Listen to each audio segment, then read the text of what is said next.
Bertempat di halaman kantor Camat Pinang Belapis, Kamis 10 Juni 2021, dilaksanakan kegiatan reses oleh anggota legislatif atau DPRD Provinsi Bengkulu, tepatnya anggota Komisi 3 yaitu Muhammad Gustiandi atau yang biasa disapa Edi Tiger, yang menampung aspirasi masyarakat di Kecamatan Pinang Belapis secara langsung. Kegiatan ini dihadiri oleh Camat Pinang Belapis, Kapolsek Lebong Utara, dan Pos Pinang Belapis, Komisi 3 DPRD Provinsi Bengkulu, serta tamu undangan lainnya. Kegiatan ini berjalan dengan kondusif serta dalam kesempatan ini, Komisi 3 DPRD Provinsi Bengkulu menegaskan akan menampung aspirasi masyarakat yang telah disampaikan untuk pembangunan desa. Dan ia siap mengiring pembangunan yang sudah dianggarkan di tahun sebelumnya, yang tertunda akibat adanya virus COVID-19, bahkan siap membantu masalah pertambangan. Sebagai representatif, yaitu mewakili Bengkulu 4, yaitu Bujang, Lebong, dan Lebong, khususnya perwakilan dari Kota Lebong ya. Nah, Lebong memang saya pilih bagi peserta yang dipanggil nanti tolong menghadap ke meja absen yang ya. reses keempat ini, karena memang kaitannya soal pertambang. Ya bukan pembangunan aja ya. Nah itu bukan pembangunan ini ya. Memang pembangunan yang sambil mengiringi pembangunan jalan yang kami anggarkan di tahun 2020. Andika Hadinata. Karena tahun 2020 tidak terlaksana karena kita Covid kan.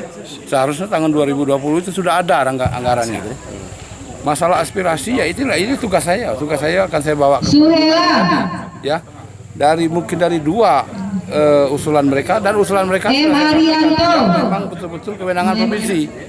Nah, itu akan saya realisasikan di APBD 2022 nanti. Dalam kesempatan yang sama, Camat Pinang Belapis juga menyambut baik kehadiran anggota Komisi 3 DPRD Provinsi Bengkulu di wilayahnya, serta Camat Pinang Belapis memberikan apresiasi kepada beliau atas semangat dan tujuan baik untuk membangun desa di Kecamatan Pinang Belapis. Hari ini kita mendapat tamu khusus DPRD Provinsi MGTRI atau biasa disebut Edi Tiger ke daerah konstituen Pinang Belapis guna untuk menampung aspirasi dari 5 desa, Pras, Biakutiak, Temang Sawat, Tenung Satu, dan Tenung Raya. Nah, tanggapan DPRD Provinsi cukup luar biasa. Pertama, dia langsung memenuhi ya kira-kira menjadi kewenangan provinsi, seperti akan memanggil camat atau kades untuk ke provinsi untuk hearing di Komisi 3. Yang kedua, untuk masalah perusahaan pertambangan itu akan diselesaikan di tingkat Komisi 3. Nah, berikut ada pembangunan dan ada bantuan-bantuan yang sifatnya untuk sosial. Dia siap untuk membantu untuk masyarakat, khususnya untuk ibadah dan rumah pendidikan. Pertama, mengapresiasi atas kunjungan kemudian reses yang dilaksanakan oleh Bapak Muhammad Gustiandi ataupun Edi Tiger.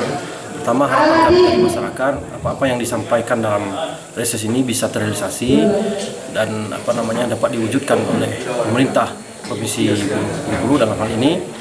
Apa yang menjadi keluhan kemudian usulan daripada masyarakat seluruh kepala desa yang ada di Kecamatan Pinang. Ada tambahan lagi, Pak? Ya, kedepannya kita berharap karena ini wilayahnya hampir 80% itu adalah wilayah tambang, supaya kami sudah menyuarakan tadi, kedepannya memang ini ada perlindungan hukum. Dalam hal ini bentuklah IPR, izin penambang rakyat, supaya secara regulasi masyarakat kami yang bertambang ini mempunyai payung hukum yang jelas, sehingga mereka tidak lagi bertentangan dengan peraturan dan undang-undang yang ada, kemudian ataupun berurusan dengan pihak-pihak para penegak hukum. Dari lokasi, Andika Manganang, Lebong TV, Melaka.